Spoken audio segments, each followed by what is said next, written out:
کی بات کریں تو وہاں پر بارش اس وقت بھی ہو رہی ہے.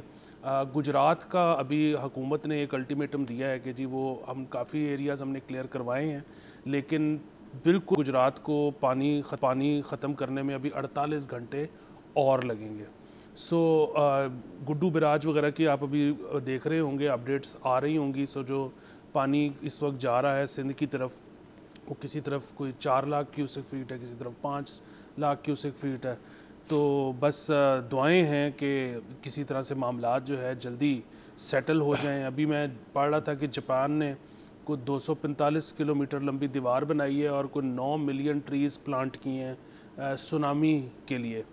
تو ہمیں بھی اب جو ہے یہ تو جس مرحلے میں سے ہم گزر رہے ہیں اس میں سے تو گزرنا پڑے گا, لیکن اس کے ساتھ اب کوئی لانگ ٹرم پلاننگ پر بھی کام کرنا پڑے گا. بالکل لانگ ٹرم. آپ نے سر گجرات کا ذکر کیا, ساؤتھ پنجاب کا کیا, ملتان کی حد تک معاملات ایسے ہیں کہ وہاں پہ بھی پانی جو ہے کچھ جگہوں پہ موجود ہے, گزر رہا ہے وہاں سے ٹورڈز ساؤتھ اور نیچے اب سندھ کی طرف داخل ہوگا. ایک افسوسناک واقعہ جو ملتان میں پیش ہے کہ ایک جو بوٹ ہے وہ کیپسائز کر گئی, اس کے اندر 4 بچے اور ایک اڈلٹ آئی تھنک جو ہے وہ جاں بحق ہوئے.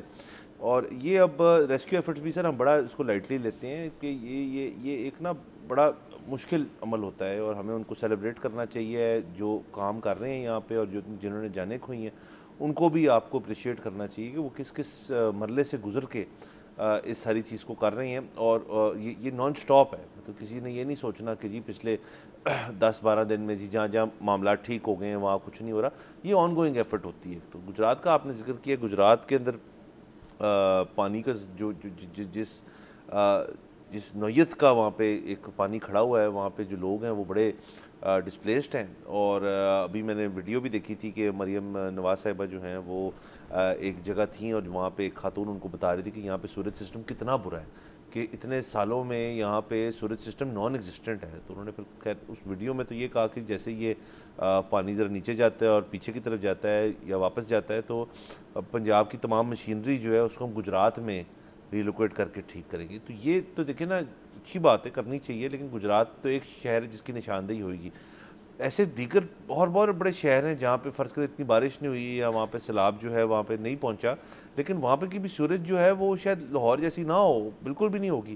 تو ان سب جگہوں کو بھی آپ کو بیفور کرائسس ہو, یہ تو گجرات میں کرائسس ہوا تو یہ بات سامنے آئی نہ ہوا تو میرے خیال میں یہ بات نہ ہو رہی ہوتی بھی. تو گجرات میں ساری چیزیں ہو رہی ہیں, تو میرے خیال میں پورے پنجاب کے اندر جن جگہوں پہ یہ خدشات ہیں کہ جی یہاں پہ پانی بہت زیادہ کھڑا ہو سکتا ہے اور مالی نقصان جانی نقصان ہو سکتا ہے, تو اس کو ٹھیک کرنا چاہیے. بالکل سر, یہ ابھی لاہور کی آپ بار بار مثال دے رہے ہیں. لاہور میں 319 کلومیٹر پہ جو سیوریج لائنز بچھی ہیں وہ بھی اسی حکومت نے مریم نواز صاحبہ کے دور میں ہی ہوئی ہیں. تو اگر وہ نہ ہوئی ہوتی تو لاہور کا منظر بھی اس سے بہت مختلف ہوتا ہے جو کہ آپ اس وقت دیکھ رہے ہیں. تو اس پہ اگین اپریشیٹ کرنا چاہیے, لیکن دوسری طرف ہمیں اگین یہ کوئی بہت لانگ ٹرم چیز نہیں ہے. آپ باقی دنیا میں دیکھیں جو میٹروپولیٹنز ہوتے ہیں اس میں انڈر گراؤنڈ پورا شہر ہوتا ہے سیوریج کے لیے. ہم نے 6 فٹ کے پائپ ڈالے ہیں. جس طرح سے لاہور پھیل رہا ہے, مطلب لاہور کی کوئی ایک کونا بھی ایسا نہیں ہے جہاں سے وہ ایکسپینڈ نہ کر رہا ہو. ہم چھوٹے شہروں میں سہولیات نہیں دے پاتے, ہم رورل ایریاز میں بالکل سہولیات نہیں دے پا رہے. ہمارے جو شہر ہیں وہ مطلب لاہور تو ظاہر ہے پورے ملک سے لاہور میں لوگ آ رہے ہیں, لیکن آپ ویسے بھی اگر کوئی ڈیٹا نکلوائیں گے تو آپ کو اندازہ ہوگا کہ اربنائزیشن بہت تیزی سے ہو رہی ہے. اب وہ کیوں اس تیزی سے ہو رہی ہے, اس کا ظاہر ہے ایک وجہ تو یہ ہے کہ ہم جو رورل ایریاز ہیں وہاں پہ سہولتیں نہیں پرووائڈ کر پا رہے. ظاہر ہے جو لوگ کہیں بھی رہتے ہیں ان کو 3-4 بڑی بیسک قسم کی چیزیں چاہیے. ایک ان کو ذریعہ معاش, دوسرا ان کو ہسپتال, تیسرا ان کو اسکول. جہاں پر یہ نہیں ہوگا اور جس کے پاس بھی مینز ہوں گے یا جس کے پاس کچھ بیچنے کے لیے ہوگا وہ وہاں سے بیچے گا اور قریب ترین ایسی جگہ پر جائے گا جہاں پہ اس کو یہ 3 چیزیں میسر ہوں. اب آپ کی کوئی پلاننگ نہیں ہے کہ کوئی شہر اگر بڑا ہوگا تو کس طرح سے ہوگا.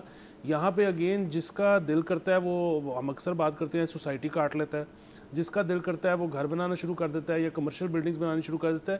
آپ باقی دنیا میں زوننگ ہوتی ہے, باقی دنیا میں آپ کو بڑی پرمیشنز لینی پڑتی ہیں, باقی دنیا میں مطلب امریکہ وغیرہ میں تو یہاں تک کہ اب جب امیزون نے اناؤنس کیا کہ وہ فیئر فیکس آ رہے ہیں اپنا ہیڈ آفس لے کے, تو پھر سرکار نے کہا کہ ہاں اب جو ہے اگر ان کا ہیڈ آفس آ رہا ہے تو 50,000